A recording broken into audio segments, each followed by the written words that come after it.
ingeniero Pablo Bernengo, director ejecutivo de CAME. ¿Cómo te va, Pablo? Buen día a todos. Buenos días, Pablo. Gracias por venir, ¿eh? Confederación Argentina de la Mediana Empresa. Ni más ni menos. ¿Es así, Pablo? Es así. Es una entidad de tercer grado con más de 1.500 entidades, cámaras de comercio, industria y producción.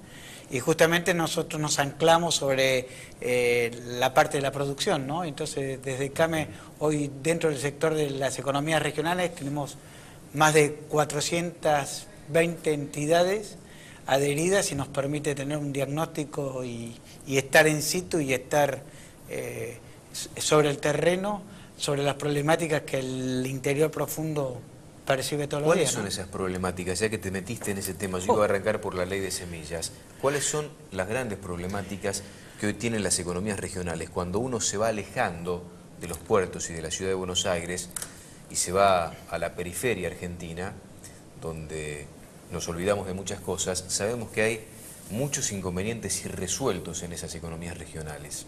¿Cuáles son? Bueno, el principal que hoy tenemos es el alto costo que es producir. Hasta hace poco era un alto costo producir materias primas, pero hoy en la Argentina es caro producir cualquier cosa, me parece. Tenemos problemas de las distancias, es decir, estar alejado a puertos encarece el producto en forma simétrica, ¿no? Y por otro lado también tenemos dentro de las cadenas de valor de cada uno de los productos de las economías regionales que se produce, distorsiones, brechas muy grandes entre lo que percibe el productor y lo que nosotros pagamos en góndola. Pero distorsiones del orden del 1000% como se produce en la naranja, en la pera. Yo creo que eso la gente ya lo sabe. Ahora nos preguntamos siempre, ¿de quién es la responsabilidad? ¿Cuánta responsabilidad hay que asignarle al Estado por los controles que no hace? ¿Y cuánto a la intermediación? Y sobre todo, ¿qué tipo de intervención se queda con la mayor parte de la ganancia de todo el esfuerzo de los productores, de los pequeños productores? Mira, nosotros estamos estudiando desde la CAME 32 complejos agroindustriales. No todos se comportan de igual manera, hay cadenas cortas, hay cadenas largas, hay formadores de precios muy claramente definidos, hay otros actores, una intermediación parasitaria que en algunos sectores aparece, y no todos llevan la misma respuesta, pero el Estado, como organismo que debería velar, digamos, por la población en general, debería estar generando la mesa de discusión que es el observatorio de precios. Ahí es a donde todos los actores en una cadena de valor se deberían sentar y empezar a ver cuál es el costo y cuál es la participación que cada uno de los actores tiene dentro de esa cadena. Y ahí vamos a empezar a ver quién se adueña de una renta inadecuada, ¿no? Pablo, pero hace 11 meses que está este gobierno, ¿no? Sí.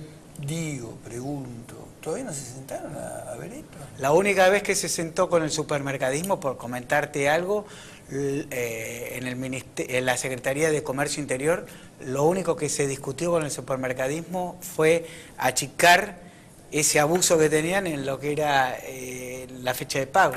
Es decir, achicar, antes se pagaba 120 días, ahora estamos en 90, pero en el fondo nadie se quiso sentar. 120 días se paga. El productor entregaba su producción y cobraba los 120 días. Sí. Hay producciones. Y ahora cobra 90. Sí, pero por ejemplo, sí. A ver, yo una vez estuve charlando con alguien que hace hamburguesas. Sí. Y nosotros entregamos con 180 días nos pagan. Sí. O sea, bueno, otra que 120. No, bueno, perdón, en peras y manzanas, cuando digamos, un productor entrega un galpón de paque, se le va pagando mensualmente en 12 cuotas. A 12 cuotas te licúa todo, no queda nada. Bueno, está bien, en un país donde vos tenés 35 con la mejor vista de una inflación o un 40%, te das cuenta que el perjudicado es la punta, ¿no? Ahora, ¿quién produce? Y vos sabés, porque me imagino que hiciste foco, por ejemplo, en frutas, un supermercado paga a los 90 días un producto que se vende, que es perecedero, que se vende enseguida. Es decir, la plata la agarra rápido el supermercado, que trabaja con la plata del totalmente, pequeño productor. El negocio financiero. Hay un negocio financiero tremendo en este momento donde la renta financiera supera cualquier tipo de renta productiva. ¿Qué diferencia? ¿Con qué margen trabaja el supermercado? ¿Más o menos se puede establecer eso? A ver, hay 5 cadenas, las 5 grandes cadenas, te están hablando que ellos la rentabilidad que trabajan es una rentabilidad baja del orden del 4 o 5%. Primero me gustaría ver los números, no los tengo, pero Walmart, para que tengamos idea, por comentar algo de una empresa, tiene todo lo que es la logística, una empresa satelital. Entonces, ¿qué es? Probablemente ellos en el son supermercado, ellos son toda la cadena después del mercado concentrador para adelante hasta góndola. Perdón, el descomiso que se produce por ese producto precedero, te llega en tu liquidación descontándotela. La pagás. Es decir, ni se hacen responsables. Ese riesgo. No se hacen responsables de un producto que es manipulado por empleados de ellos. Ahora, yo una vez le pregunté a esta gente que vendía estas hamburguesas, le digo, ¿y cuánto le recarga el supermercado al producto que ustedes mandan? El 80%. 30, 50, te dicen. A ver, yo te voy a decir, en el tema de carnes, como hay más actores, es más transparente la cadena. Porque tiene más competencia. Porque tiene mucho más competencia. Hoy, la carnicería tiene mayor mercado que el supermercado en tema carnes. Sí. Bueno, es que el consumidor, creo que desde la visión que le dimos desde CAME y de ponerlo en la sociedad este tema y concientizarnos que no puede ser lo que estamos pagando de despropósitos. Ahora, Pablo, a ver, cuando todavía en medio que no se sabía quién ganaba la selección y que yo cuántas cosas, ya los muchachos le habían metido un ajuste feroz a todo, en noviembre del año pasado. El 22 de noviembre hubo el primer ajuste fuertísimo, totalmente. Desde entonces que estamos viendo a ver qué hacemos, cómo actuamos, qué... Sí, pero a ver, yo me acuerdo la leche, por decir, se le pagaba 2,70 pesos al productor y nosotros en góndola la conseguíamos 8, 9, digamos, empezábamos a salir de lo que eran precios cuidados o no había tanto. Pero hoy las tenemos a 20, 25 y al productor se le paga 4 pesos. Sí, pero 60. la leche es un producto, el resto de lo que... Si vas pero a es comprar un producto queso, sensible. Es prohibitivo. No, total. Ahora, el productor se le aumentó un 100% porque se inundó y porque se perdieron montones de litros de leche, porque si no, en este momento capaz que va a... Yo creo que la industria no es boba y sabe que, a ver, sin leche, no, es decir, ese negocio que estamos hablando, no existiría. El tema es que, ustedes lo saben mejor que yo, pero las plantas desconocen, una planta de naranja va a producir todos los años, exista o no exista crisis. Y una planta de naranja yo no la puedo sacar, descalzarla del suelo y al otro año tener naranjas, ¿no? Eso me queda como un monte frutal. Pablo, me gustaría meterme en otro tema. Sí. El tema de la ley de semillas. Ustedes están reclamando que diputados traten la ley de semillas. Daría la impresión que por una cuestión de almanaque, este año nos va a dejar sin ley de semillas. ¿Te quedás un ratito y hablamos de eso? Dale. ¿Nos permitís hacer una pausa? Sí. En la mañana de viernes nos sigue acompañando el ingeniero Pablo Bernengo, director ejecutivo de CAME. El tema ley de semillas. Ustedes reclaman que diputados traten la ley de semillas. ¿De qué lado están con esta ley de semillas ustedes? Mira, muy clara nuestra visión. Nosotros, hay 9 proyectos que se están discutiendo para reformar o modificar una ley que fue generada en 1970, ¿no? La que hoy tenemos vigente. Tanto, están muy ansiosos ustedes. No, para mí las leyes son para que perduren, es decir, bienvenidos, es decir, tan mal la ley no era. Lo que creo es que no podemos estar pensando en una ley solamente para la soja y el trigo, ¿sí? Dos plantas autónomas que tienen, digamos, que son las que más pegan en el mercado. Porque si uno ve en el mercado del maíz, a la utilización de híbridos, es todo semilla fiscalizada.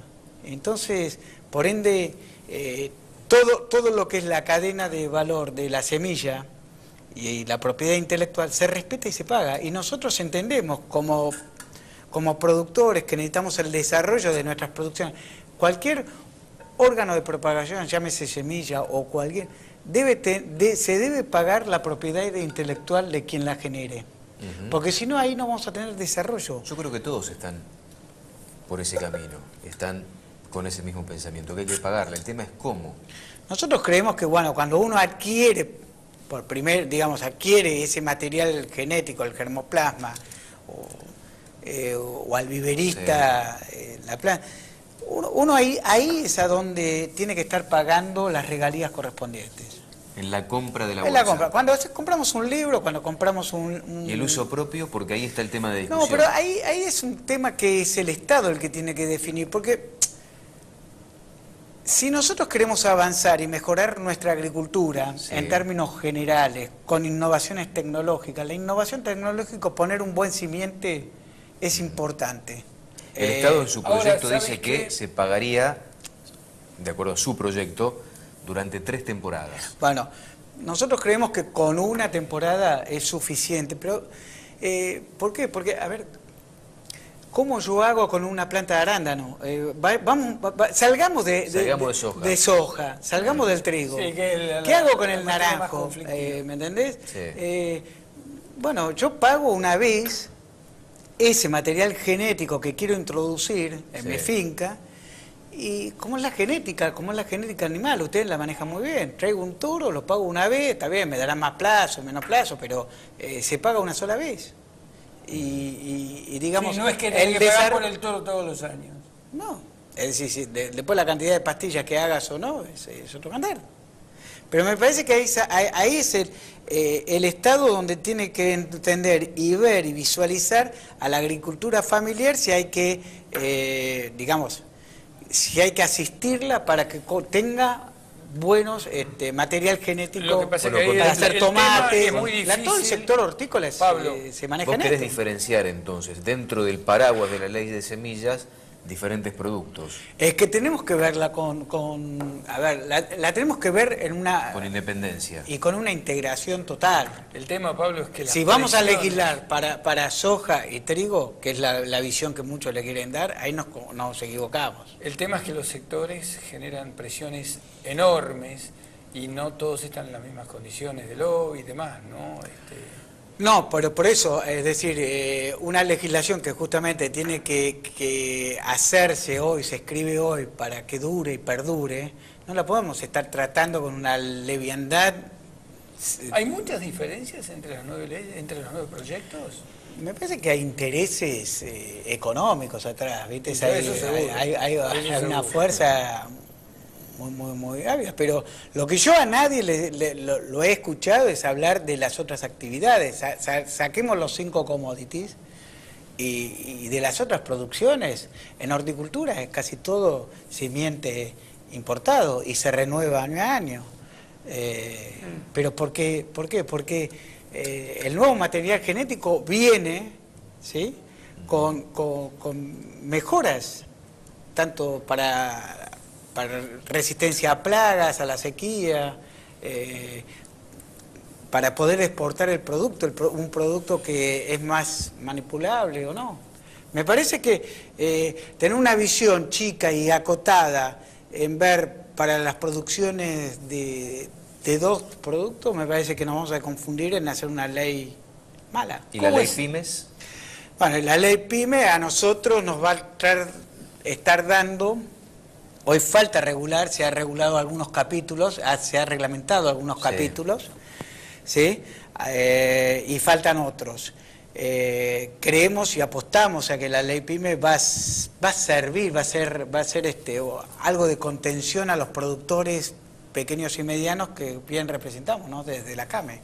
¿Cómo es la relación de ustedes con el gobierno? No, tenemos diálogo, participamos, fuimos ahora a Rusia.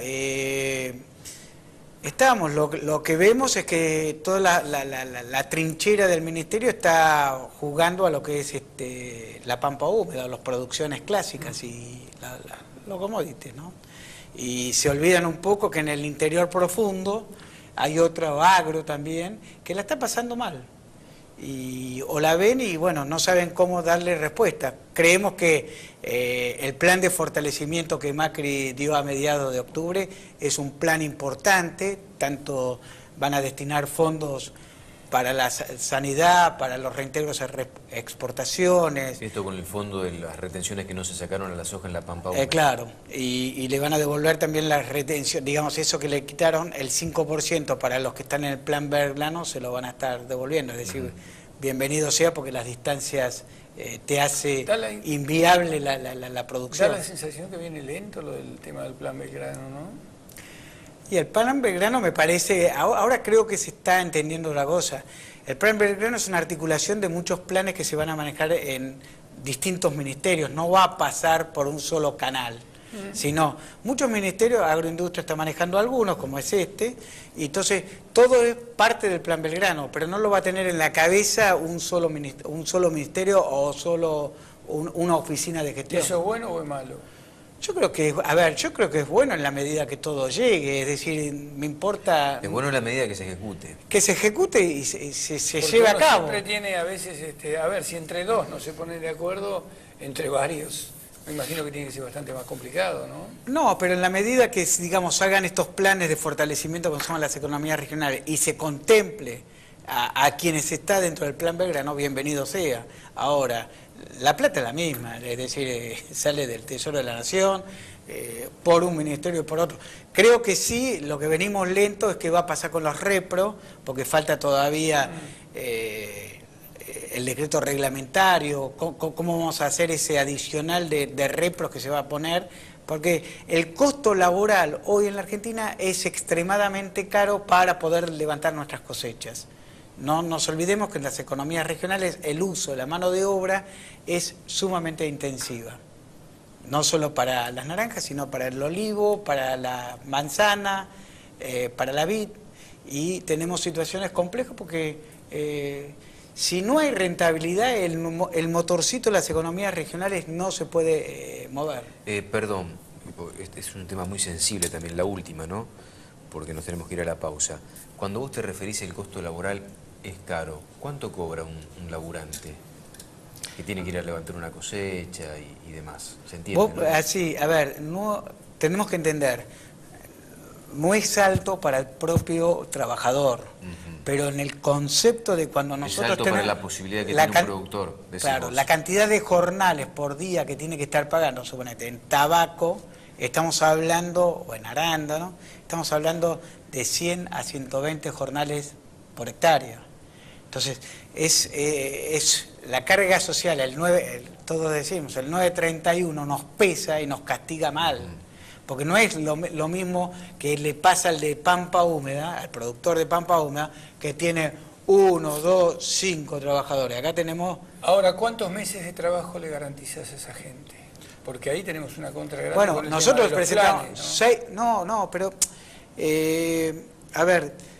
No son changas, son trabajos, digamos, de por lo menos si es un buen trabajador, de 2 a 3 meses en cada fin, que después va rotando a otra producción. Pero hay una migración ¿le interna. 12 meses de trabajo? Hay una migración interna, un flujo de migración interna que comenzando desde el norte hasta el sur cubre, yo no te diría los 12 meses, pero seguro que los 10 meses seguro. ¿Sí? Y nosotros, es más, estamos trabajando con el legislativo justamente para que la gente, los trabajadores temporarios, no pierdan los planes sociales, si hay algún bache. Pero que lo puedan que percibir el plan eso social. Es fundamental. Y a su vez, porque muchas de las quejas... No quiere trabajar porque claro. Entonces porque ahí se nos reclamo. hace más costoso todavía, Pablo, porque tenemos que traer gente de afuera, ¿no? Mil gracias por tu visita. Un placer, como siempre. No, un gusto para mí estar acá. El ingeniero...